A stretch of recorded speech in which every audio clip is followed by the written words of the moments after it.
And we're back with Professor Abromeli. It is totally unreasonable for elections in a modern country to take place by post or by poll or by paper.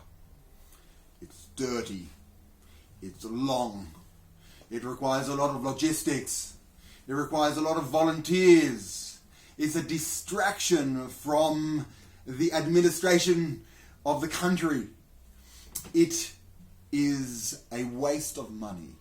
It is a waste of everything, and the only justification for it is that it achieves the quintessential need for the expression of the individual as regards to governance.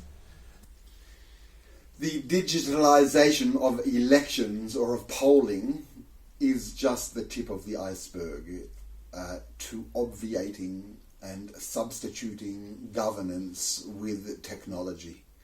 And it is becoming clearer than ever that the existing bureaucracy, the existing leadership, the existing parties which are predicated on those structures will not go voluntarily.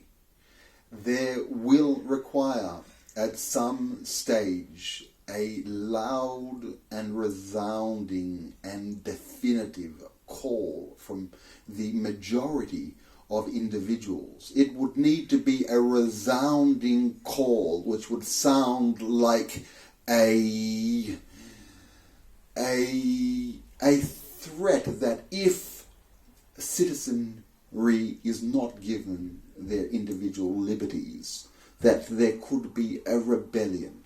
What is required is that there would be required to be a price for the bureaucrats, for the governance, if they do not release this power to the people, if they refuse to decentralize, if they refuse to allow for the automation and for the optimalization of governance for the betterment of society, if they keep power in their hands for power alone to control and to dominate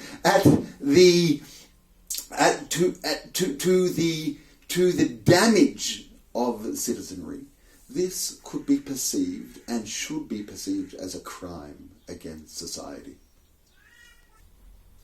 The scaremongers that say that digital elections can be hijacked very simply do not take into consideration that existing elections are commonly hijacked and that the digital way of polling can be checked and cross-checked and counter-checked in several different ways using biomarkers and using GPS and real positioning and algorithms which can detect, and there can be tests and counter tests, and it can be done in parallel to physical voting to check the correlation, which one is more accurate.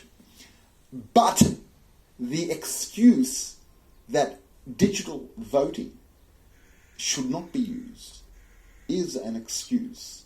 And I call to the entire world to call on your governments to move to digital voting and to digital governance in the cleverest, profoundest, most accurate and ways with tests, with checks and balances to ensure that it works, with sets of reforms that built into it to ensure its viability over centuries.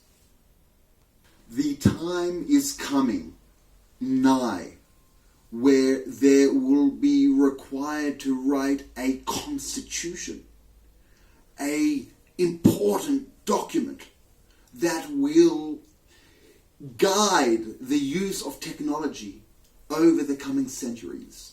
The technologies which are being built now are going to remain and going to become platforms for future technologies, so that the rules, that the principles that will ensure the liberty of humanity, that will ensure that what guides all the technology is human, individual human, and problem sensitive rights to humanity. That is the agenda for every citizen in this century.